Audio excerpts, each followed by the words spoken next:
Hi, I'm Amy. And I'm Caitlin. And we would like to talk to you about posture support. And a lot of people ask about these things that Caitlin is so beautifully wearing and modeling for you today. So this is one of those that you kind of strap yourself into and strap the shoulder straps down in order to pull you from something like this to like this. And how does it feel? It feels okay. Feels okay. Okay. Yeah. How long have you had it on? 5 minutes. Okay. So I just want to give you some things to think about regarding purchasing and wearing something like this. So some of the first things to think about are how wide are the shoulder straps? Because Caitlin, would you like to tell us a little bit about the nerves that run down into the arms and what their path is? So there's multiple different nerves that run from our brain directly down to our spinal cord and throughout the rest of the body. But specifically, we have this thing called a brachial plexus, which runs right through our armpit area. And that all of those nerves in there's multiple, but there's three main ones. For example, the median nerve runs down and innervates a lot of the muscles down to all the way down to our fingers throughout our whole forearm, elbow, and the rest of our arm and up. And so if this is pinching this area in this axilla armpit area, this could really cause some numbness, tingling, some different kind of sensations that really may not be beneficial after a while of wearing this. Girl knows her anatomy.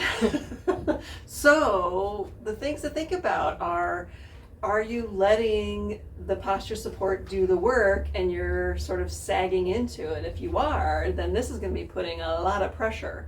If you're just using it as a cue and you're actively using your muscles to pull yourself back, you're not going to get nearly as much pressure up here, but you're still getting some, right? Yeah, here I can wiggle this a little bit versus here it's really tight and I can't really wiggle it that much. Okay, now we're going to give Caitlin her phone. And so if you're trying to be up straight, but now you want to reach forward with your phone, and how does that feel here now? Very restricted. Very restricted, a lot of pressure in that area. So if you're wearing it while you're typing or while you're cooking or while you're using your phone, you're going to be putting a lot of pressure on those areas. So better to use something like this as a cue. How does it feel around your rib cage? I feel like it's tight, but I feel like my ribs are really digging into it in the front. Okay. Something else I would think about if you're going to wear one of these, if you compress, and that is the level of your diaphragm, if you're compressing there, you can still use your diaphragm, but I think you run the risk for pushing the breath higher and, excuse me, breathing with these small muscles of breath breathing, which are the accessory muscles that literally have to lift the rib cage up to help you breathe. So that would be another risk, or just something to be aware of if you decide you want to try one of these. Okay, you think of anything else that we would want people to know?